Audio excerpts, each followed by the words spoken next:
Il est l'image du Dieu invisible. Et la question que je pose, c'est cette image, est-ce que ce n'est pas finalement celle que toute l'humanité porte, puisque Adam est créé à l'image et à la ressemblance, même si on sait bien que les pères, et Élie Roulet pourrait expliquer ça mieux que moi, ont beaucoup travaillé sur cette dimension d'image et ressemblance et qu'est-ce qui est donné dans le Christ.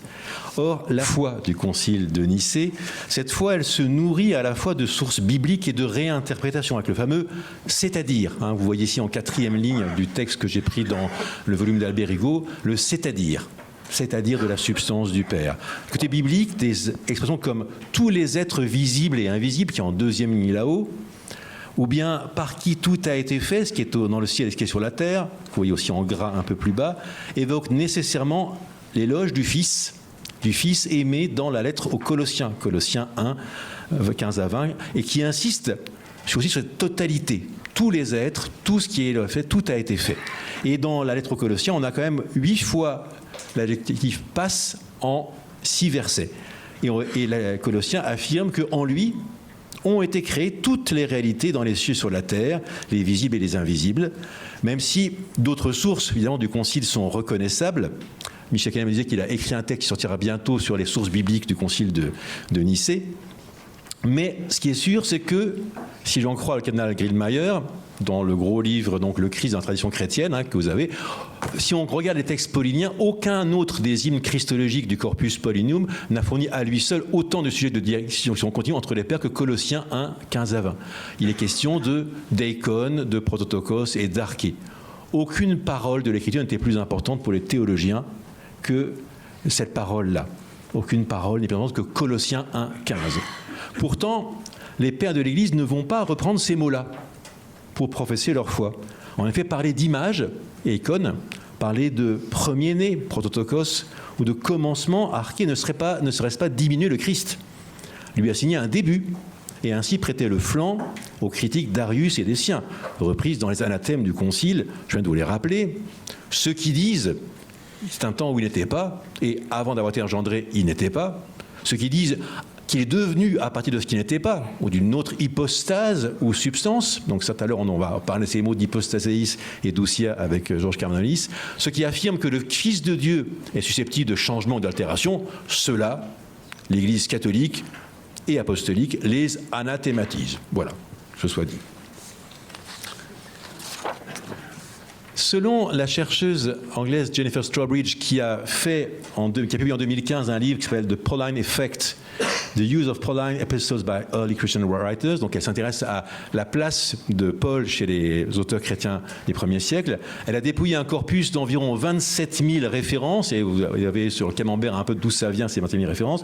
Les textes les plus utilisés par les chrétiens avant Nicée sont d'abord, ça m'a un peu étonné, 1 Corinthiens 2, sur la question du psychique et du pneumatique, cet homme nouveau. Puis en deuxième, Colossiens 1. Donc 673 références à Colossiens 1 dans les écrits des pères et des premiers écrivains chrétiens. Puis Philippiens 2, Éphésiens 6, 1 Corinthiens 15, et ça finit, elle s'est arrêtée à Romains 8. Alors quand j'ai fait l'enquête aux sources chrétiennes, on a à peu près la même chose, on a un tout petit peu moins dans Bible Index. Bon, décidément, c'est toujours pas le bon PowerPoint, mais c'est comme ça.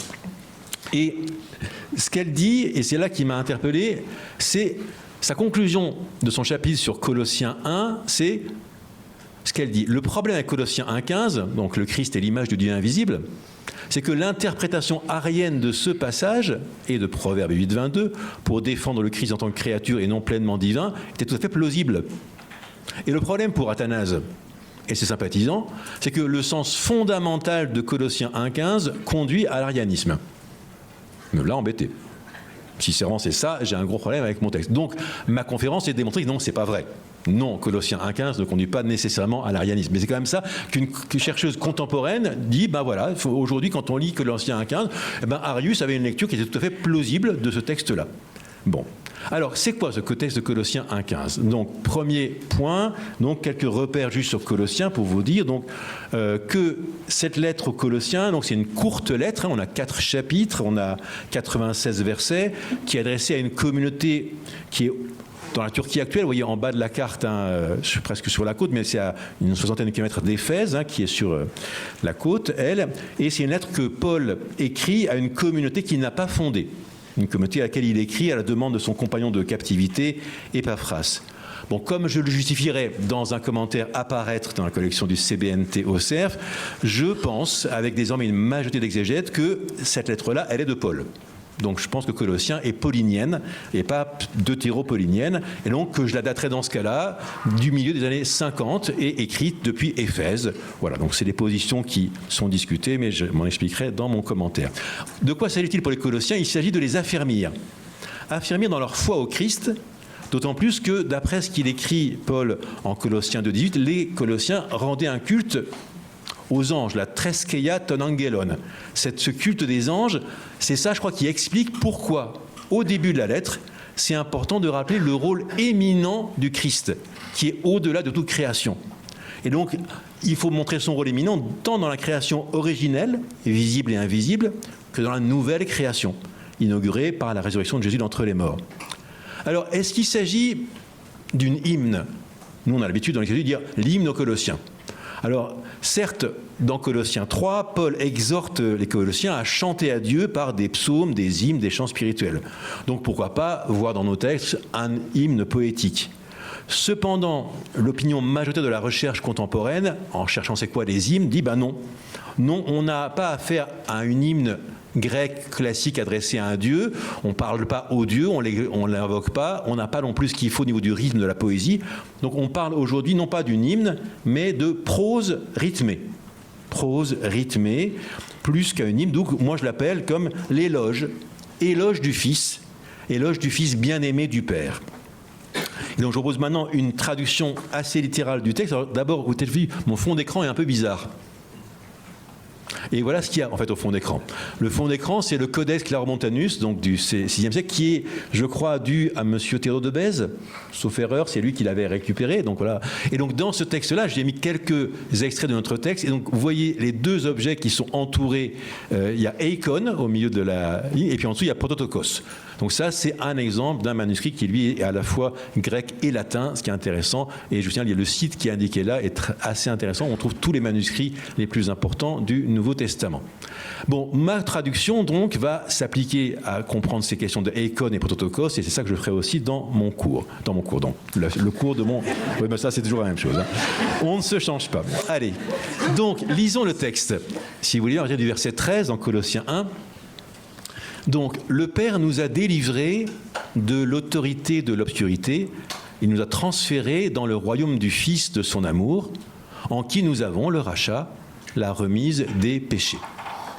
Lui qui est image du Dieu invisible, primo engendré de toute création, car en lui ont été créées toutes les réalités dans les cieux et sur la terre, les visibles et les invisibles, soit trône, soit seigneurie, soit prince ou autorité. Elles toutes sont créées par lui et en vue de lui.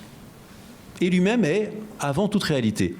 Et elles toutes en lui ont leur cohérence, et lui-même est la tête du corps de l'Église. Lui qui est prince, primo engendré par partir des morts, afin qu'il prime en tout, lui. Car en lui, le Père s'est plu à ce qu'habite toute la plénitude, et par lui, réconcilier toute réalité en vue de lui, ayant fait la paix par le sang de sa croix, par lui, soit celle sur la terre, soit celle dans les cieux. Alors, du point de vue des acteurs du texte, donc Colossiens 1, 15 à 20, les premières et deuxième personnes, je, tu, vous, nous, ne sont pas là. Juste avant, on les a, versets 13 et 14, on l'a, et juste après, on va retrouver de fait un vous et un je, mais dans nos versets 15 à 20, on n'a pas ces personnes grammaticales première et deuxième. Donc ça permet de délimiter notre passage. On va bien s'intéresser à Colossiens 1, 15 jusqu'à 20. Et puis, on a aussi donc la place, ce qui est dans le texte, c'est donc la place du Père, du Fils et de l'ensemble du créé, avec ce syntagme, terre et cieux. Terre et cieux qu'on trouve au début, et on trouve aussi à la fin, dans les cieux, sur la terre et dans les cieux, donc comme une réponse entre le verset 16 et le verset 20. Si on parle de prose rythmée, c'est que on repère des répétitions que j'ai mises en gras dans le texte. Vous voyez, lui qui est, au verset 15, lui qui est, au verset 18b. Il est primo-engendré, verset 15, primo-engendré, verset 18. Car en lui, verset 16, car en lui, verset 19. Donc on a ces éléments-là qui en grec sont assez nets. Et donc ce qui me permet d'avoir en fait deux strophes principales. La première strophe qui parle plutôt de la création, la deuxième strophe qui parle plutôt de la résurrection et de la réconciliation cosmique, puisque l'ampleur de ce que fait le Fils, ça dépasse seulement l'humanité. Ça touche toute la réalité, toute la création, qui est là présente au début comme à la fin. Et entre les deux, il y a une transition, qui vient de passer du temps des origines au temps des destinataires de la lettre. Ceux qui ont reçu cette lettre, ceux qui vont recevoir la lettre, Paul dit qu'ils ont mis leur foi dans le Seigneur Jésus-Christ, en Colossiens 1, 4. Et qui sont appelés, comme Paul l'écrit plus loin dans sa lettre, à se revêtir du nouvel être humain. En Colossiens 3, se revêtir du nouvel être humain qui se renouvelle en vue de la vraie connaissance selon l'image de celui qui l'a créé. Selon l'image. Et là, c'est sûr que si on va voir la traduction grecque de la création de l'humanité en Genèse 1, dans l'hébreu, on a, de fait, il est créé B'Tselem Elohim dans une image, mais le grec parle d'un kata. Kata eikon. Donc là, la citation qui est ici dans Colossiens 3, 10 évoque cette création selon l'image de celui qui l'a créé. Bon, et donc, on avait une humanité qui est créée depuis l'origine selon l'image de Dieu, ce qu'on a en Genèse 1, 27, et les croyants en Jésus, cette nouvelle humanité, ont une nouvelle création. Cette humanité renouvelée, cette humanité qui se renouvelle à l'image du Créateur, mais celui-ci, dans la logique de Paul, c'est Jésus. Le Créateur dont il s'agit là, c'est Jésus, c'est lui par qui tout a été créé. On l'a vu dans Colossiens 1,16, c'est lui en vue de qui tout a été créé. Donc l'humanité croyante est à l'image du Fils lui-même qui est image du Dieu invisible. Mais alors, revenons à la question, est-ce que image, ça veut dire que c'est Adam? Est-ce que image, ça veut dire que donc, le Christ serait donc simplement un nouvel Adam, donc par exemple lui aussi serait une créature, puisque Adam est créé. Donc cherchons maintenant à éclaircir ce point sur l'affirmation qu'il est le Fils de l'amour du Père, image du Dieu invisible. Alors ce mot d'image, il faut déjà l'interroger.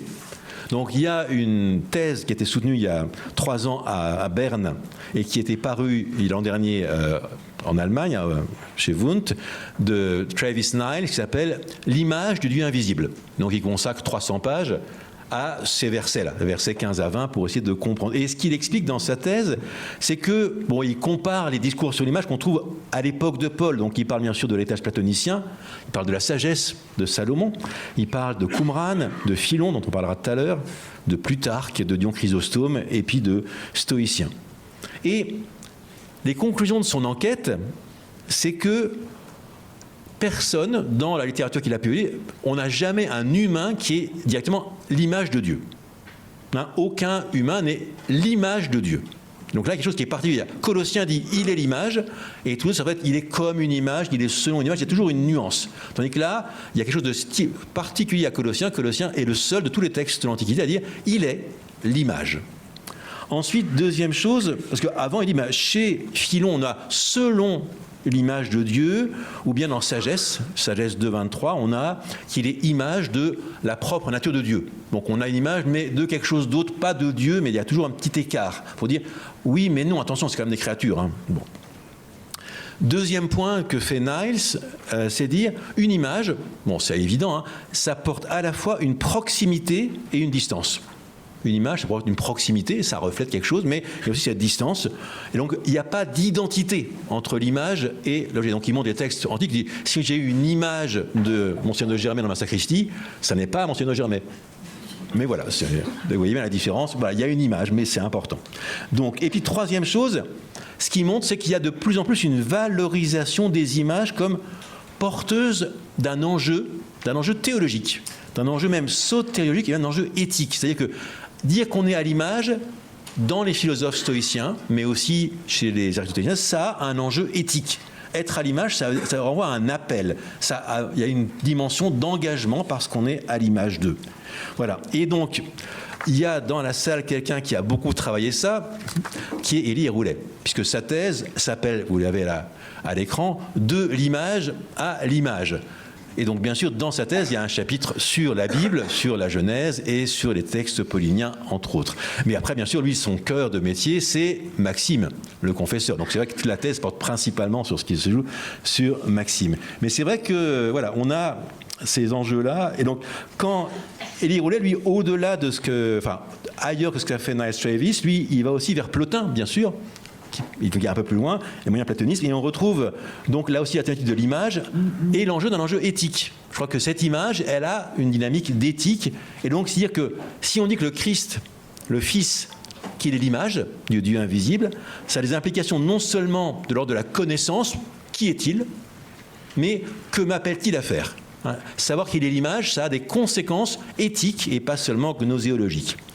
Alors revenons donc au texte de Colossiens, où l'image du Dieu invisible, qui est le Fils, a été lue d'abord dans une ligne justement adamique, mais aussi dans une ligne sapientielle, et puis on verra la suite. Donc, pourquoi adamique ? Donc, je vous l'ai dit, dans la Genèse, Adam a été créé selon l'image de Dieu, Genèse 1, 27. Et que la filiation, elle-même, peut être associée à l'image. Si je prends la généalogie de Adam en Genèse 5, Adam, on dit qu'il est créé selon la ressemblance, et après il engendre. Il engendre 7, et on dit il engendrera à son image et à sa ressemblance. Donc, c'est que être fils, c'est porter l'image, déjà depuis Genèse 5. Et dans les textes pauliniens, on a à plusieurs fois de fait ce parallèle entre Christ et Adam. Donc, je vous ai mis ici le texte de 1 Corinthiens 15, 44, qui va donc montrer qu'il y a une dimension de la première création en Adam, puis celle de la création ultime dans le Christ. Et donc, ce qu'il dit, Paul, c'est on est semé, donc on meurt, corps animé, donc avec un psyché, on est relevé, corps pneumatikos, corps selon l'esprit. S'il y a un corps animé, il y en existe aussi un selon l'esprit. C'est ainsi qu'il est écrit, le premier homme, Adam, devint âme vivante, mais le dernier Adam, esprit qui vivifie. Donc là, vous voyez le parallèle entre le premier Adam, à qui Dieu a donné la vie, et le dernier Adam, qui est le Christ, et qui n'est pas un esprit qui a reçu la vie, mais qui lui la donne. Lui, il est vivifiant. Donc la différence, esprit-âme, enfin âme-esprit, et puis là, vivant et vivifiant. Et donc là, la supériorité, ce parallélisme entre Adam et le Christ. Et Paul continue, ce n'est pas d'abord celui qui est selon l'esprit, mais l'animé. Ensuite vient celui qui est selon l'esprit, c'est-à-dire le Christ. Le premier homme fait de la poussière de la terre, le deuxième est du ciel. Donc là encore, ce parallèle entre un premier Adam et un deuxième Adam. Et tel celui qui est fait de poussière, donc Adam, tel ceux qui sont faits de poussière. Et tel le céleste, tel les célestes. Et selon que nous avons porté l'image de Adam, nous porterons aussi l'image du Christ, l'image du ciel. Donc là, on a vraiment cette image de cet Adam, ce nouvel Adam, ce dernier Adam, qui est là posé. Et cette image qu'on va porter, on l'a aussi dans Romains 8, où Paul s'exclame, ceux qu'il a connus d'avance, il les a aussi prédestinés, prédéfinis à être conformes à l'image de son Fils pour qu'il soit, pour lui, primo engendré parmi de nombreux frères. Christ, donc, dernier Adam, Christ, deuxième Adam, Christ dont les humains porteront l'image dans la résurrection. Et cette image-là donc, est proche de ce qu'on trouve en Colossiens 3.10, on a dit, avec cette idée que l'homme nouveau va porter l'image. Sauf que dans Colossiens, c'est déjà fait. Colossiens, c'est déjà effectué. Ceci dit, dans 2 Corinthiens 3, Paul dit, nous tous, qui réfléchissons à la gloire du Seigneur, nous sommes métamorphosés à son image de gloire en gloire. Donc il y avait une deuxième slide qui prévoyait ça. Alors, j'ai perdu mon fil. Donc Romains 5 aussi est l'autre endroit majeur où Paul compare le Christ à Adam. Donc un long développement, un long parallélisme entre le Christ et Adam, et là où le péché a abondé, la grâce a surabondé. Mais dans Colossiens, oui, il y a une nouvelle création, mais il y a dans les textes de Romains ou de Corinthiens, il n'y a rien qui évoque la création de l'univers. Donc ça veut dire qu'il y a dans ces textes-là, il n'y a rien qui rende compte du rôle du Fils dans la première création. Or, c'est bien ce qui se passe dans Colossiens 1. Donc, Jean-Noël Aletti, dans son commentaire sur Colossiens, écrit « Il faut absolument refuser l'interprétation adamique ». Donc, si on veut lire Colossiens 1, la lecture adamique ne va pas. Et pourtant, les pères, c'est ce qu'ils vont faire. Mais on en parlera tout à l'heure. Et cette position est partagée par les commentateurs contemporains. Là, j'ai mis quelques commentateurs que j'ai consultés, qui n'évoquent le lien Adam-Christ que pour dire qu'il ne vaut pas ici. Oui, dans d'autres textes pauliniens, ça marche, mais pas dans le contexte de Colossiens, parce que l'enjeu, il est cosmique. L'enjeu, c'est les anges. L'enjeu, c'est les puissances célestes. Donc, ce n'est pas le rapport à Adam qui va faire quoi que ce soit pour les Colossiens. Il faut que ce soit situé dans l'univers créé, visible et invisible. C'est là-dedans que l'autorité de Christ doit se manifester. Alors, il y a une deuxième ligne, et c'est dommage que j'ai plus ma diapositive, là, quelque part ailleurs, c'est la ligne sapientielle. Donc, on va dire, ok, c'est pas Adam, mais il y a autre chose qui peut nous aider au niveau de la création, c'est la sagesse, puisque Paul évoque que le Christ est illumination de l'évangile de la gloire du Christ, 2 Corinthiens 4.4, cet évangile qui est image de Dieu. Image de Dieu. Donc 2 Corinthiens 4.4, il dit le Christ est image de Dieu par son rayonnement, par sa lumière. Et ça, il continue en 2 Corinthiens 4.6, le Dieu qui a dit que les ténèbres, lumière brille, il a brillé dans nos cœurs pour illumination de la connaissance de la gloire de Dieu sur le visage de Jésus-Christ.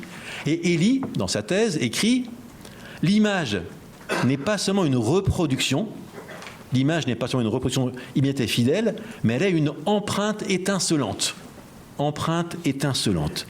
Et cet étincellement, il est mis en relation avec la sagesse. Parce que la sagesse, en Sagesse 7, 26, on dit qu'elle est rayonnement de lumière éternelle, elle est miroir sans tache de l'énergie de Dieu, elle est image de sa bonté. La sagesse est image. Image de Dieu. Image de sa bonté. Et Philon d'Alexandrie, dont on parlera tout à l'heure, dit la sagesse, elle est elle aussi commencement et image et vision de Dieu. La sagesse comme commencement. Et donc là, la sagesse, elle a un rôle dans la création. Donc si on veut regarder pourquoi est-ce que Paul aux Colossiens parle de la création et du Christ, ben là, l'image du Christ sagesse, ça c'est intéressant. Et donc les patriciens, les pères de l'Église vont aussi faire ça. Et donc là, on pourrait avoir cette ligne donc de penser l'image du côté de la sagesse. Parce qu'on a bien sûr Proverbe 8, 22, dont parlait tout à l'heure la collègue Strawbridge, qui dit « Le Seigneur m'a créé, principe de ses chemins ». Mais justement, il m'a créé. Le mot grec, c'est ektisen. Donc là, on trouve, oui, quelqu'un qui est à côté de Dieu pour la création de l'univers, mais créé. Et dans le combat avec Arius, évidemment, ça ne coche pas les cases, là. Ou bien, Siracide 1.4, la première de toute réalité fut créer la sagesse. Ah, c'est le commencement. La sagesse comme commencement. Et donc, bien sûr, si on va trop loin dans le lien Christ-sagesse, on va faire du Christ une créature. Or, si je reprends le texte de Colossiens, ce qui est net, c'est que au verset 16, on dit « En lui, tout a été créé ». Donc, c'est dire qu'il ne fait pas nombre avec les créatures. Donc, puisqu'on a ça, et donc, il ne fait pas nombre, il n'est pas de l'ordre des créatures. Donc, il est, oui, premier-né, mais il faut aussi qu'on s'explique sur ce mot de premier-né, dans le sens qu'on verra juste après. Alors, je me suis dit, bon, ben, qu'est-ce qu'on dit aujourd'hui parmi mes chercheurs, les chercheurs contemporains sur Colossiens? Qu'est-ce qu'ils disent? Là, c'est quelques-uns des commentaires récents, vous voyez, de 2015, 2016, 2018, 2022, en attendant que d'autres les publient en français dans quelques temps. Pour Aletti, Jean-Noël Aletti, le Fils, c'est celui qui fait connaître. C'est celui par qui Dieu se fait connaître. C'est celui par la médiation duquel, donc il est médiateur d'une connaissance. Il est médiateur de la connaissance. Donc cette dimension de révélation, donc le Christ comme révélation du Père, image qui révèle le Père, bah c'est aussi ce qu'on trouve chez Buscemi, donc il y a un chercheur qui vit à Jérusalem, ou McKnight aussi. Mais McKnight, il voit qu'il y a un enjeu anthropologique. Et cet enjeu, il va rejoindre la question éthique dont je parlais tout à l'heure. Puisque si le Fils est image, ben, les humains sont créés, enfin recréés à cette image. Et donc ce que le Christ a vécu avec la croix, ça va amener aussi à ce que les croyants le vivent aussi à la suite de cette image-là. Donc l'image a des conséquences pas seulement de savoir, mais d'enjeux de déploiement éthique. Pour White, comme Müller, là, écrit en allemand, ça indique simplement le statut du Fils, sa proximité. Image comme proximité et pas comme distance et pas son éloignement. Et enfin, pour Niles, donc je parlais tout à l'heure, l'image c'est le mystère enfin révélé que Paul déploiera dans les versets suivants. Il ne s'agit pas seulement de montrer quelque chose, mais d'affirmer que Dieu ne reste pas caché. Dieu ne reste pas caché, il se fait connaître et cela a des conséquences éthiques. Dernière partie, alors le primo-engendré. Donc le mot c'est prototokos, et en tant que tel, ce mot-là, il ne se trouve ni dans la mythologie, ni dans la philosophie grecque, ni chez Philon. Donc c'est un mot qu'on va trouver, alors il existe dans la Bible, il est bien présent. Et en tant que tel, protos, donc le premier, prototokos qui est engendré, on pourrait dire, ben voilà, est-ce que c'est une primauté? Est-ce que c'est une éminence? Est-ce que c'est un commencement absolu? Ou bien est-ce que c'est le début d'une série? Si je reprends un texte que vous connaissez bien, dans Luc, chapitre 2, verset 7, Marie mit au monde son fils premier-né. Prototokos. Et ce premier-né, eh ben, il faut toujours se débrouiller avec ça. Est-ce que ça veut dire qu'il est le seul, il est le premier, celui qui a ouvert la matrice, et donc voilà, c'est le premier, mais ça veut dire que c'est une série. Est-ce qu'après lui, il y a des frères et sœurs de Jésus? On sait bien que là-dessus, la question, on se la pose encore et encore, selon nos églises aussi. Bon, si je reviens sur ce mot de prototokos dans l'Ancien Testament, on l'a 127 fois. 127 fois, donc c'est un mot qui est important dans la tradition biblique. Souvent au sens littéral. Le fait, le premier-né de tel roi, le premier-né de telle famille. Le premier-né, en plus, c'est l'aîné. Comme c'est l'aîné, il a une autorité. C'est ce que dit Aletti. Hein. Et puis sur l'héritage, il a une priorité. Donc l'héritage de l'aîné peut être partagé, mais c'est lui quand même, comme premier-né, qui a une priorité. Sauf que quelquefois, Dieu l'emploie à propos de son peuple. Exode 4, 22, il dit « Israël est mon premier-né ». Ou bien il parle du roi Messie, en Psaume 89, 27, voilà, il sera mon premier-né parmi les rois de la terre. Et là, c'est pas que Dieu va engendrer d'autres rois, ni d'autres peuples, mais c'est que c'est lors d'une élection, donc lors d'une mise à part, d'une primauté et non d'un engendrement. Et ici, dans Colossiens 1, dans l'éloge du Fils en Colossiens 1, il est à la fois le premier-né, le primo engendré de la création, mais aussi des morts, par la résurrection. Et l'enjeu, dit Paul, c'est qu'il faut qu'il soit le premier. Il faut qu'il prime lui. Ça, c'est Colossiens 1, 18. Mais c'est vrai que la résurrection entre les morts, elle ouvre la porte à beaucoup d'autres. Puisque le Christ est en tête de beaucoup de frères. On l'a vu dans Romains 8. Il est là, l'image, pour que beaucoup après lui soient ses frères. Mais ce deuxième primat, on pourrait dire, puisque dans la résurrection, il est le premier de plus d'une multitude, alors dans la création aussi. Si on interprète les deux prototokos. Donc l'idée, ce serait de dire, on pourrait croire que le premier prototokos va aussi ouvrir une série. Il est le premier des créatures. Et aujourd'hui, les témoins de Jéhovah ont cette théologie-là. C'est la première créature d'une série de créatures. C'est un ange que vous voulez, mais ce n'est pas Dieu. Donc, et ça, voilà, c'est la logique. Pour dire, si on bascule premier de la résurrection, qui ouvre une série, à premier de la création, on peut dire, voilà, il fait partie de la série. Sauf que le verset 16 dit que non. Puisque le verset 16 dit qu'il n'est pas de l'ordre de la création, puisque toutes choses ont été créées en lui. Donc, contrairement à la sagesse, qui est le principe des œuvres de Dieu, le Fils de l'amour n'est pas une œuvre. Le Fils de Dieu n'est pas une œuvre de Dieu, il n'est pas créé. C'est ce que dira le Concile. Il précède la création, et surtout, il lui est supérieur. Donc, c'est que prototokos, c'est l'éminence qui est en jeu. Ce qui est essentiel dans le contexte ici de Colossiens, et du culte rendu aux anges, aux puissances, principautés, trônes, domination. Mais il est au-dessus de tout ça, parce qu'il est avant, il est au-delà. D'où cette nomination-là. Il s'agit de préparer les Colossiens à dire, celui qui est mort sur la croix, celui qui est ressuscité, il est infiniment plus que ça, il est infiniment le souverain, il est au-delà, il est prééminent, il est le Seigneur. Donc c'est pour ça que... Alors, du point de vue de la réception, là, je prends c'est Raniero Canta la Messa qui montre qu'il y a deux lignes de réception chez les pères de Colossiens 1, donc dans son ouvrage Dal Kerygma ad Dogma, qui est cité par Élie. Donc, d'un côté, il y a une ligne qui va avec Irénée et Tertullien, puis Marcel d'Ancire, Théodore de Mopsueste, jusqu'à Nestorius. Cette tradition-là, qui est plutôt antiochienne et irénéenne, elle cherche du côté du Nouvel Adam. Donc là, la colonne donc, vous voyez la plus à droite, c'est du côté du nouvel Adam, ou bien du second homme de 1 Corinthiens 15. Pour eux, l'image de Dieu, c'est le Christ en tant que verbe incarné. le Christ en tant que Verbe incarné, ou Dieu-homme, ou bien, pour les antiochiens, que homme uni à Dieu. On est donc une image qui révèle le Père, une image qui révèle le Père, et qui entraîne à une imitatio Christi. Donc on trouve l'enjeu éthique. Donc ça, c'est la ligne, donc Irénée, Marcel d'Ancire, Théodore Mopsueste et Nestorius. Côté Adam. Puis il y a l'autre ligne, celle d'Origène, qui va vers Origène et subdivise en deux branches, une orthodoxe avec Alexandre, d'Alexandrie, Athanase, les Cappadociens, Hilaire et Chrysostome. Et puis, d'origine aussi, toujours à Alexandrie, il y a Arius. On est à Alexandrie avec Arius. D'où aussi, après lui, donc Astérius et Eusèbe de Césarée.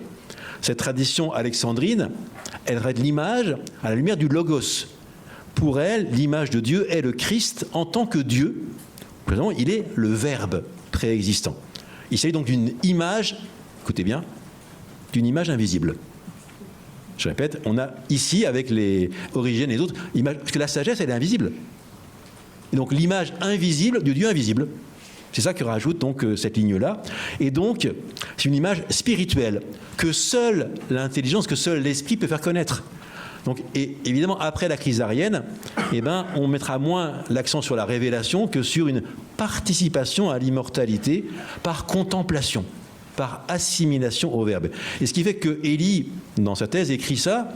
Donc on a, je reprends ce que je viens de dire, une première interprétation qui est celle d'Origène, le Verbe en tant que préexistant, qui est désigné par Paul en Colossiens 1,15, en tant qu'image invisible de Dieu invisible, et à côté de cette interprétation apophatique de l'image appliquée au Verbe, donc cachée, verra le jour une impression cataphatique de l'image, qui considérera cette fois que c'est le Verbe en tant qu'incarné. Donc deux lignes, une ligne Verbe préexistant, une ligne Verbe incarné, qui est image visible du Dieu invisible, qui est visée en Colossiens 1,15. Or, ce que montre Jennifer Strawbridge, dans sa réception, dans la manière d'analyser Colossiens 1,15, c'est que tant qu'il s'agit de raisonner avec des non-chrétiens, le texte de Colossiens 1,15, il est précieux pour maintenir que Dieu n'a pas de corps, que Dieu est incorporel. Et ça, c'est précieux, et qu'il est pourtant manifesté. Donc l'image manifeste le vrai Dieu. Et voilà. Et donc ça, c'est. Et puis en même temps, manifeste le lien entre le Père et le Fils pour l'extérieur. Mais dès que l'argumentation devient interne au christianisme, avec Arius, et que l'image est considérée non pas comme une révélation, mais comme une infériorité, car c'est aussi ça que l'image, chez Platon, pourrait dire, à ce moment-là, et premier-né, ça évoque aussi, tu prends une série dans la création, à ce moment-là, les arguments de Tertullien ou d'Origène sur l'unité du Père et du Fils ne fonctionnent plus. Ce qui amène Athanase à proposer une nouvelle herméneutique du texte. Et elle écrit, les textes scripturaires ne peuvent être que le point de départ des enseignements théologiques, et le poids, désormais, n'est plus mis sur le sens fondamental des mots bibliques, mais sur la règle de la foi. Donc, ce qui est prioritaire, désormais, c'est la règle de la foi, qui est la clé de lecture de la Bible. Donc, c'est ça qu'elle voit comme changement autour de Nicée. Concluons. Le Christ est-il un autre Adam ? Si c'est la conviction de Paul dans 1 Corinthiens, dans Romains, à condition qu'on mette l'accent sur autre, il est vraiment autre que Adam. Il est autrement Adam que Adam, puisque le dernier Adam vit la puissance de l'Esprit Saint. Ce n'est pas ce qu'on a dans Colossiens. Donc, dans Colossiens, Christ n'est pas un autre Adam. Dans ce texte, la comparaison n'est plus avec l'humanité, même originelle, mais avec les puissances angéliques, qui ne sont que des créatures dont la structure n'est pas sans invoquer le symbole de Nicée, profession de foi. Non, je vais y arriver, j'ai rajouté une ligne, excusez-moi. Ce sont que des créatures, alors que le Fils est artisan de la création. Les anges sont des créatures, et le Fils, lui, il est artisan de la création, tout comme déjà dans 1 Corinthiens 8.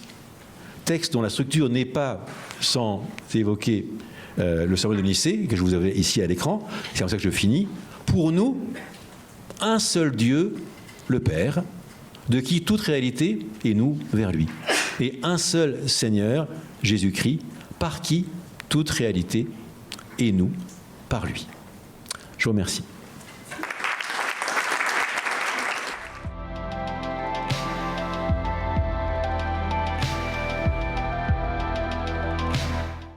Le Concile de Nicée a été un événement intra-ecclésial au sein d'un empire qui était devenu tolérant vis-à-vis du christianisme. Son symbole de foi n'en impliquait pas moins, en son temps déjà, une prise d'opposition par rapport au monothéisme juif comme par rapport aux croyances héritées de l'Antiquité gréco-romaine.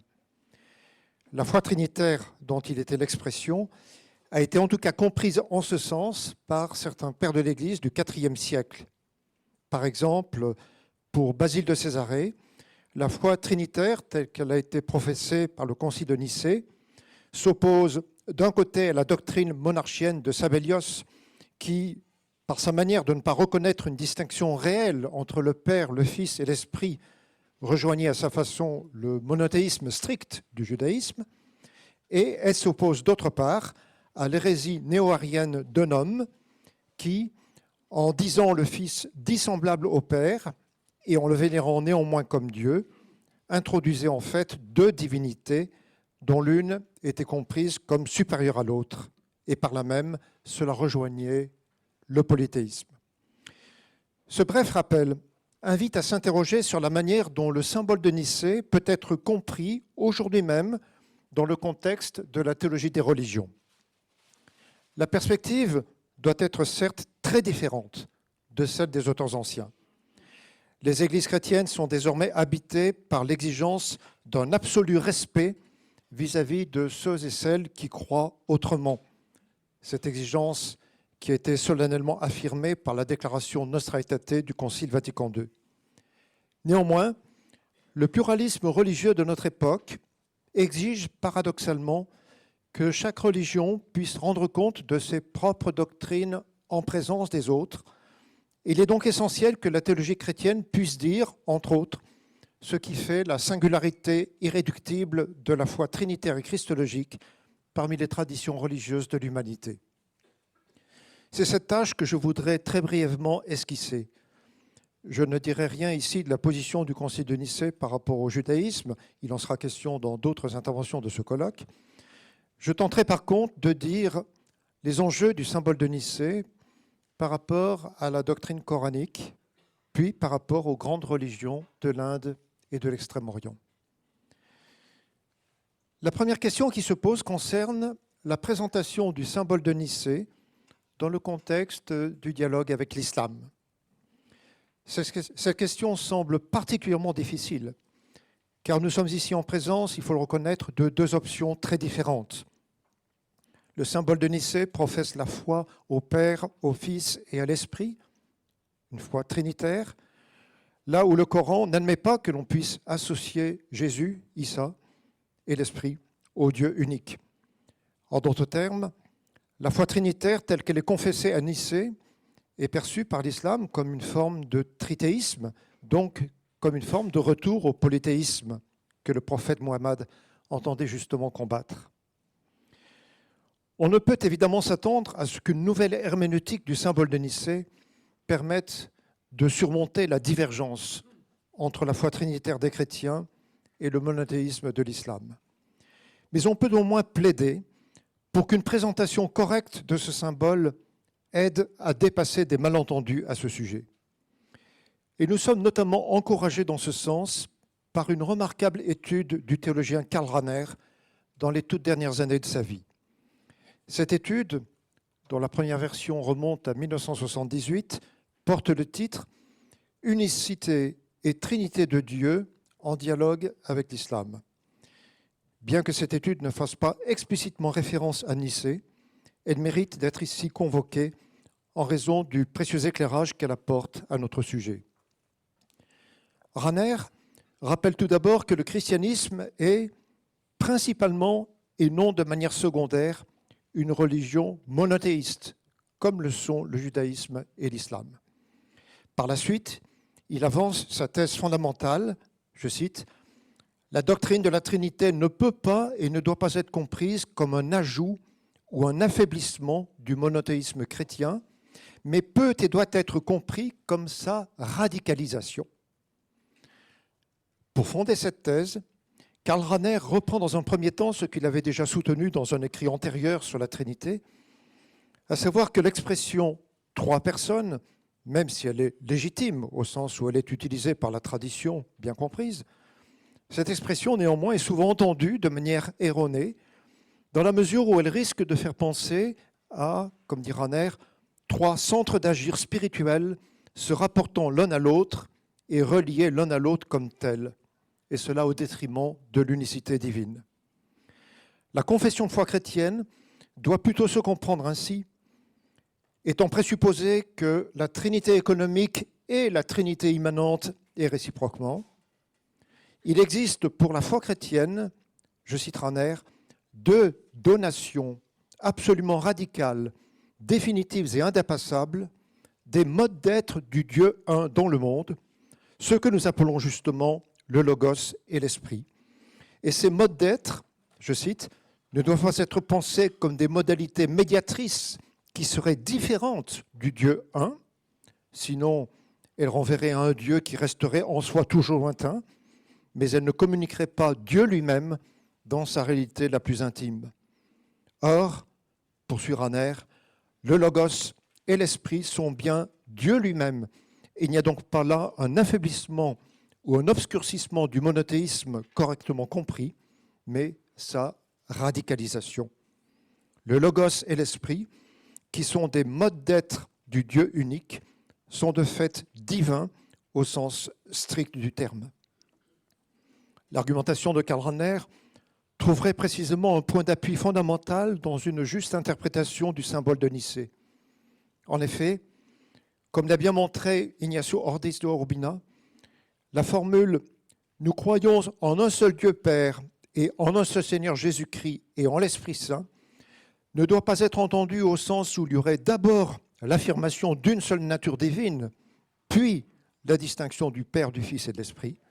En réalité, la formule doit se comprendre d'emblée comme une confession de foi trinitaire qui, loin de venir après l'affirmation monothéiste ou d'être simplement juxtaposée à celle-ci, en est plutôt le déploiement. Il y a un seul Dieu Père qui se donne en son Fils et par l'Esprit, selon ce qui ressort de l'histoire même de la révélation chrétienne. Le symbole de Nicée présuppose ainsi, je cite Ignacio Ortiz de Urbina, une conception génétique de la divinité qui jaillit du Père et se répand tout entière dans le Fils et le Saint-Esprit. Présenter ainsi ce symbole de foi a le mérite de souligner, dans le cadre du dialogue avec l'islam, que ce symbole n'entend aucunement renoncer à l'affirmation monothéiste. Certes, la divergence entre les deux religions n'est pas pour autant oubliée, mais on comprend mieux qu'elle ne réside pas là où on est souvent porté à la placer. Cette divergence ne tient pas au fait que le christianisme romprait avec le monothéisme, mais au fait que, à ses yeux, la transcendance du Dieu unique est celle d'un Dieu qui, sans cesser d'être Dieu, se communique dans l'histoire par la médiation de son logos et de son esprit. Une herméneutique contemporaine du symbole de Nicée n'ignorera évidemment pas la différence qui existe sur ce point entre la doctrine chrétienne et la doctrine coranique, mais elle aidera au moins à surmonter des malentendus en montrant que la confession de foi chrétienne, loin d'induire quelque forme de retour au polythéisme, doit être bien plutôt comprise, selon les termes de Karl Rahner, comme une radicalisation de l'affirmation monothéiste, l'unicité de Dieu ne se manifestant pas simplement par sa transcendance, mais par le fait que le Dieu unique, si je puis dire, transcende sa propre transcendance en se communiquant lui-même par la médiation de son logos et de son esprit, ceci n'étant ni d'autres dieux, ni des créatures subordonnées à Dieu, mais les médiations elles-mêmes divines du seul et unique Dieu. Il importe à présent de se tourner vers les religions qui sont apparues en Inde et dans l'Extrême-Orient. La portée du symbole de Nicée ressort tout d'abord d'une comparaison avec une image chère à l'hindouisme, celle de l'avatar ou des avataras. Ce mot avatar, qui signifie originellement la descente, désigne la manifestation ou l'incarnation d'une divinité sur terre. Cela pour l'établissement ou pour la restauration de la loi éternelle qui régit l'ordre des choses, le dharma. Les traditions sont certes diverses sur ce point. Les disciples du dieu Vishnu en particulier croient en tout cas que la divinité a plusieurs avatars, 10 avatars, dont les plus importants sont Rama, et Krishna. Et il y a bien, dans ce dernier cas, la représentation d'un être qui est divin et qui, tout en restant lui-même, descend parmi les humains et prend forme humaine parmi eux. On comprend dès lors que cette doctrine de l'avatar ait retenu l'attention de théologiens chrétiens soucieux de présenter leur foi en Inde dans le contexte religieux de l'hindouisme. On en a un exemple avec le théologien indien Michael Amalados dans son livre « Jésus asiatique ». Après avoir rappelé que le missionnaire jésuite Roberto de Nobili avait jadis utilisé la notion d'avatar pour désigner l'incarnation de la parole divine, Michael Amalados souligne que les Indiens peuvent effectivement considérer Jésus de cette manière. C'est, dit-il, le point de départ religieux et culturel indien pour étudier l'expérience de Jésus en tant que personne humaine et divine. Certes, Michael Amalados critique l'usage du mot consubstantiel et l'approche grecque, comme il dit, lui apparaît comme dichotomique parce qu'elle lui semble supposer une séparation entre Dieu et l'homme, des concepts jugés antinomiques. Et par suite, selon Michael Amalados, cette approche grecque, je cite, ne sait pas comment rassembler ce qu'elle a ainsi distingué. L'image de l'avatar dans la tradition indienne lui semble au contraire échapper à une telle dichotomie. Elle affirme que Dieu, de diverses façons, peut manifester la divinité dans et à travers le monde et les humains. Michael Amalados n'entend pas pour autant assimiler toutes les manifestations du divin. Je le cite, « Bien qu'il existe plusieurs avatars de Dieu, nous, chrétiens, pensons que Jésus-Christ n'est pas un avatar comme les autres, nous le considérons comme une incarnation. » Mais de nouveau, Michael Amalados critique la tradition grecque, non pas certes parce qu'elle serait fausse, mais parce qu'elle lui semble réduire le divin et l'humain à des essences ou à des natures, et que par là même, elle perd à ses yeux la densité du divin et de l'humain et leur perpétuelle interaction. Michael Amalados ajoute même, non sans audace, la controverse avec les Ariens n'aurait pas pu avoir lieu en Inde, puisque Dieu devenant humain n'aurait pas été vu comme une impossibilité. Amalados conclut en soulignant que Jésus est certes divin, mais que cela n'exclut pas une pluralité de manifestations ou de médiations, même si elles participent toutes au projet de Dieu dans le Christ et dans l'Esprit. Je cite ce théologien indien.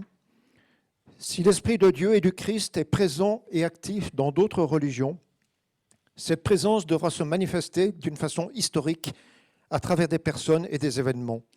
Ce sont toutes des manifestations des avatars de Dieu, du Verbe et de l'Esprit. C'est pourquoi Jésus, en tant qu'avatar, semble être une image plus inclusive, bien qu'il soit un avatar particulier. Il est vrai de dire qu'il existe plusieurs avatars et que Jésus est un avatar particulier, spécial, de l'incarnation. Mais, ajoute Amalados, nous ne pouvons pas dire qu'il existe plusieurs incarnations et que Jésus en est une. L'avatar est une catégorie plus inclusive que l'incarnation. » Fin de citation. Cette réflexion de Michael Amalados est sans doute de grand intérêt dans la mesure où elle représente en quelque sorte un essai d'appropriation du dogme chrétien dans le contexte spécifique de la tradition indienne ou hindoue, et cela en appliquant au Christ la notion d'avatar qui est si parlante au regard de l'hindouisme. On pourrait certes discuter sa vision un peu dépréciative du mot consubstantiel ou plus largement de ce qu'il appelle l'approche grecque du mystère. On devrait, me semble-t-il, plutôt se réjouir de ce que la foi au Christ, vrai Dieu et vrai homme, ait pu, entre autres, s'exprimer dans le langage hérité de la tradition grecque, même si la notion d'avatar peut être légitimement privilégiée dans le cadre de la tradition indienne. Quoi qu'il en soit de cette remarque, il me semble important d'observer surtout que le propos du théologien indien Michael Amalados inverse en quelque sorte la perspective dominante du symbole de Nicée. Michael Amalados raisonne en effet de la manière suivante. La notion d'avatar doit être entendue dans un sens unique à propos du Christ, mais il existe par ailleurs bien d'autres manifestations du divin dans le monde. Or, la pointe du symbole de Nicée était plutôt à l'inverse de dire, contrarius, le Christ n'est pas une créature parmi d'autres, mais il est lui-même vrai Dieu, de vrai Dieu, et donc unique par rapport à tous les êtres humains. Il s'agit d'une différence d'accent, et l'on comprend bien que, dans le contexte de la tradition hindoue, Michael Amalados souligne particulièrement l'insertion de Jésus avatar dans un monde marqué par d'autres manifestations du divin. Mais la portée originale du symbole de Nicée est précisément de rappeler que cette nécessaire attention aux multiples manifestations de Dieu dans le monde créé ne doit pas empêcher de reconnaître l'unicité de l'incarnation en tant que celle-ci est la descente ou le devenir homme de celui-là même qui est l'unique engendré, c'est-à-dire de la substance du Père, vrai Dieu, de vrai Dieu, engendré, non pas créé, consubstantiel au Père. Si nous nous tournons à présent vers les traditions de l'Extrême-Orient, nous pouvons d'abord nous interroger sur la portée du symbole de Nicée par rapport à l'héritage du confucianisme. Comme on le sait, un certain nombre de missionnaires chrétiens se sont volontiers appuyés sur celui-ci, et d'abord parce qu'ils y voyaient moins une religion qu'une sagesse ou une morale susceptible d'être partiellement assimilée par le christianisme. On a d'ailleurs relevé diverses parentés entre Confucius et Jésus. Sans vouloir entrer ici dans la question jadis controversée des rites chinois, étaient-ce seulement des pratiques humaines, culturelles, ou impliquaient-elles des croyances religieuses qui étaient comme telles incompatibles avec le christianisme? On peut au moins reconnaître qu'une rencontre est possible sur le terrain de l'existence humaine, et notamment de l'éthique, entre certains enseignements de Confucius et telle ou telle parole de Jésus dans son existence humaine. On comprend en tout cas que des chrétiens aient pu au moins trouver dans le confucianisme une certaine forme de préparation évangélique, pour parler comme Eusèbe, préparation évangélique analogue en quelque sorte à celle que les pères de l'Église ou certains d'entre eux discernaient dans des écrits de l'Antiquité grecque. Mais il faut bien reconnaître que le symbole de Nicée, même s'il fait référence à l'humanité du Fils, disant de lui qu'il s'est fait homme, le symbole de Nicée transmet une révélation d'un tout autre ordre. Jésus n'est pas simplement un sage qui entendrait respecter la volonté du ciel, mais en lui s'accomplit pleinement la rencontre ou l'harmonie du ciel et de la terre. Il est la présence du ciel sur la terre, il est lui-même du ciel avant d'être de la terre, puisqu'il est consubstantiel au Père, ou pour le dire dans un langage plus parlant en contexte chinois, il est un avec le Seigneur dans les hauteurs, Shangdi en chinois. On pourrait s'attendre à ce que la doctrine transmise par le symbole de Nicée rencontre des formulations plus comparables dans le taoïsme, non seulement parce que celui-ci est proprement une religion et non pas simplement une sagesse, mais en raison de ce qui est son énoncé le plus fondamental, formulé au chapitre 42 du Tao Te Ching, le livre du Tao et de sa vertu, je cite, « Le Tao engendre le 1 engendre le 2 engendre le 3 produit les 10 000 êtres, les 10 000 êtres s'adossent au yin et embrassent le yang, l'harmonie naît au ki du vide médian. » Ce texte célèbre présuppose une notion qui existait en Chine depuis des temps très anciens, la notion de ki, de tsi, que l'on traduit habituellement par souffle, une sorte d'équivalent du mot grec pneuma.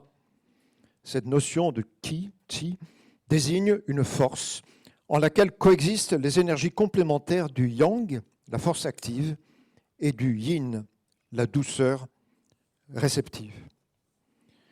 En fait, on peut reconnaître, non pas certes une identité, mais disons au moins une certaine homologie entre le schème de pensée taoïste d'une part, la fécondité du Tao, l'1, le 2, le 3, et la production du monde, donc une certaine homologie entre ce schème de pensée taoïste d'une part, et d'autre part, le mouvement du symbole de Nicée, le Père Tout-Puissant, le Fils qui lui est uni et par qui tout a été fait, et enfin l'Esprit qui est qui est lui aussi objet de foi.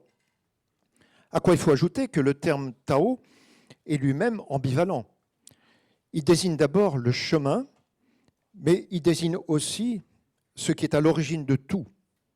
Alors, comment ne pas penser ici au Christ joannique, qui se révèle comme le chemin, Jean 14, 6, je suis le chemin, et qui, selon le prologue de l'Évangile, est lui-même l'incarnation du Logos, qui était éternellement auprès de Dieu. Il est précisément révélateur que certains missionnaires, à l'époque moderne, n'aient pas hésité à traduire le mot Logos par le terme Tao. Certains d'entre eux ont même traduit le nom de Dieu par Tao, au lieu de le traduire par l'expression Seigneur du ciel, qui était plus traditionnelle en contexte chinois. Mais sur ce fond, se détache précisément la portée unique du symbole de Nicée. D'une part, en effet, ce symbole affirme l'identité entre un homme de notre histoire et l'être même de Dieu, ce que ne fait évidemment pas le taoïsme. D'autre part, ce Dieu de Jésus-Christ est un Dieu personnel, tandis qu'on ne peut se représenter le Tao comme quelqu'un à qui l'on pourrait s'adresser. Ces différences n'empêchent pas de reconnaître l'importance de la réflexion taoïste sur le Qi, le Qi. Il est en tout cas précieux d'entendre l'insistance du taoïsme sur le dynamisme qui marque la genèse de l'un, du deux et du trois, ainsi que sur le mouvement qui permet la production du monde. Et cela peut avoir des incidences sur la manière même de comprendre en christianisme la vie trinitaire ainsi que la création du monde. Mais les considérations précédentes n'en aident pas moins à saisir comment le symbole de Nicée exprime à sa manière le propre de la foi chrétienne. Et là même où la théologie chrétienne peut reprendre à son compte telle ou telle expression du livre, du Tao et de la vertu, ce qui est sûrement important, précieux en monde chinois, elle ne peut le faire que pour traduire par cette voie même la révélation néo-testamentaire tout à fait originale d'une union radicale entre le Christ et son Père. Quant à la portée du symbole de Nicée par rapport au bouddhisme, elle ressort d'abord d'une comparaison entre Jésus le Christ et Gautama le Bouddha. Dans un cas comme dans l'autre, nous sommes en présence de deux existences historiques. Tous deux sont nés un jour du temps, tous deux ont mené une vie humaine. Mais l'issue a été toute différente. Gautama, après avoir atteint l'éveil, a poursuivi son existence et a connu une mort qui a été comprise dans la tradition bouddhique comme une extinction complète de son être. Et s'il a malgré tout survécu, c'est seulement en tant que maître vénéré, enseignant aux humains la voie de la délivrance. La mort de Jésus, elle, a été au contraire le chemin même de ce que la tradition chrétienne appelle tantôt son éveil, tantôt sa résurrection, et qui est en tout cas le don d'une vie plus forte que la mort. Selon les termes même du Concile de Nicée, il est ressuscité le troisième jour et monté aux cieux, viendra juger les vivants et les morts. Jésus ne survit donc pas simplement comme un maître qui enseigne la voie de délivrance, mais comme quelqu'un qui demeure vivant jusqu'à la fin des temps. Surtout, cette différence même est révélatrice de ce qui, dès le commencement, distingue Gautama et Jésus. Le premier est une créature, le second est, selon les termes de Nicée, engendré, non pas créé. Dire cela n'est aucunement diminuer la grandeur historique du Bouddha et de ce qu'il a accompli sur cette terre, en particulier par son immense compassion vis-à-vis de tous les vivants. Dire cela, c'est simplement prendre acte de la distance entre la compréhension que les bouddhistes ont traditionnellement de Gautama et celle que les chrétiens ont de Jésus. L'un, Gautama, est un homme exceptionnel, l'autre, Jésus, est inséparablement vrai homme et vrai Dieu. La question est cependant plus complexe, car dans le bouddhisme du grand véhicule, le Bouddha en est venu à faire l'objet d'une véritable dévotion, comme s'il était lui-même reconnu comme un Dieu. Le père Henri de Lubac, ancien professeur des facultés catholiques de Lyon, le père Henri de Lubac l'a jadis montré à propos du culte d'Amida Amitabha au Japon. Certains textes, d'ailleurs, n'évoquent pas seulement la grandeur du Bouddha ainsi vénéré, mais certains textes bouddhiques parlent même d'une descente d'Amida venant par compassion à la rencontre de ses dévots. En première approche, on pourrait déceler ici quelque analogie avec ce qui est dit par le Concile de Nicée sur le Fils qui, alors même qu'il est vrai Dieu de vrai Dieu, est descendu et s'est incarné. Cependant, cette apparente proximité dissimule en fait une divergence fondamentale. Je cite le père de Lubac. Amida, en tant qu'être d'abord distinct et personnel, se résorbe dans un absolu transcendant toute connaissance. Lorsqu'il se montre à son dévot sous son aspect individuel, il ne prétend même pas à la divinité. Par son origine et par son rôle, il est encore un être essentiellement semblable à nous. Lorsque, au contraire, il prend des proportions plus vastes, devient un être surnaturel et semble commencer à revêtir une dignité divine, c'est pour inaugurer un processus au terme duquel il s'évanouit comme un fantôme. Dans le principe cosmique ou supracosmique qu'il reçoit, sa personnalité n'est pas sublimée, mais abolie. Fin de citation. Certes, l'expérience spirituelle des dévots d'Amida est infiniment respectable, mais l'hommage qu'on peut lui rendre ne doit pas occulter la différence essentielle entre le Christ, qui est éminemment personnel, et le Bouddha, dont la destinée ultime est dans l'extinction totale de soi. Comment conclure ces quelques réflexions, sinon en soulignant l'importance et la gravité des questions ainsi soulevées? Je suis bien conscient d'avoir pu seulement entrouvrir un chantier immense qui exigerait de beaucoup plus ample développement. J'espère avoir rendu au moins sensible à l'exigence qui s'impose aujourd'hui à la théologie chrétienne.